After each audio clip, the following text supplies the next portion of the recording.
நாங்கள் வந்து பூஜை பண்ணிட்டு இருக்கோம். கருவறையிலே உள்ள உட்காந்து பூஜை பண்ணிட்டு இருக்கோம். இங்கே வந்து இப்போ நாங்கள் இங்கே தான் இந்த இடத்துல தான் இருக்கிறோம். ஆனால் இங்கே வந்து போலீஸ் வந்து அட்டாக் பண்ண வராங்க. கதவை உடைச்சி உள்ளே வெளியே ஏற்ற வராங்க.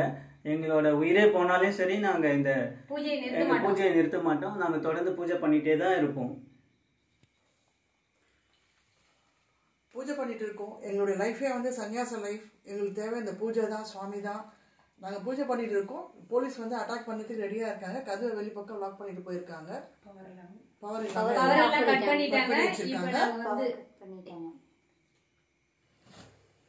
எங்கள் லைஃப் ஸ்டைலு சன்னியாச வாழ்க்கை. நாங்கள் தொடர்ந்து பூஜை பண்ணுறது எங்களோட வாழ்க்கை. இது எங்களோட உரிமையும் கூட. ஆனால் அவங்க வந்து இருக்கக்கூடாதுன்னு வந்து கதவை தட்டி உடனே போகிறாங்க. குண்டாஸ் வந்து வெளியே கதவை லாக் பண்ணிட்டு போயிருக்காங்க. கரண்ட்டையும் கட் பண்ணிட்டாங்க. இப்போ எங்களுக்கு வந்து எமர்ஜென்சி சூழ்நிலை வந்து ஒரு இந்துஸை வந்து ஒரு தனிப்பட்ட முறையில் பூஜை பண்ணுறதுக்கு கூட வழி இல்லாமல் வந்து கதவை வந்து லாக் பண்ணிட்டு நாங்கள் போய் இப்போ வந்து போலீஸை கூப்பிட்டு வந்து உங்களை வந்து அரெஸ்ட் பண்ணுறோன்னு சொல்லிட்டு போயிருக்கிறாங்க. இப்போ சுச்சுவேஷன் ரொம்ப வந்து மோசமாக இருக்குது.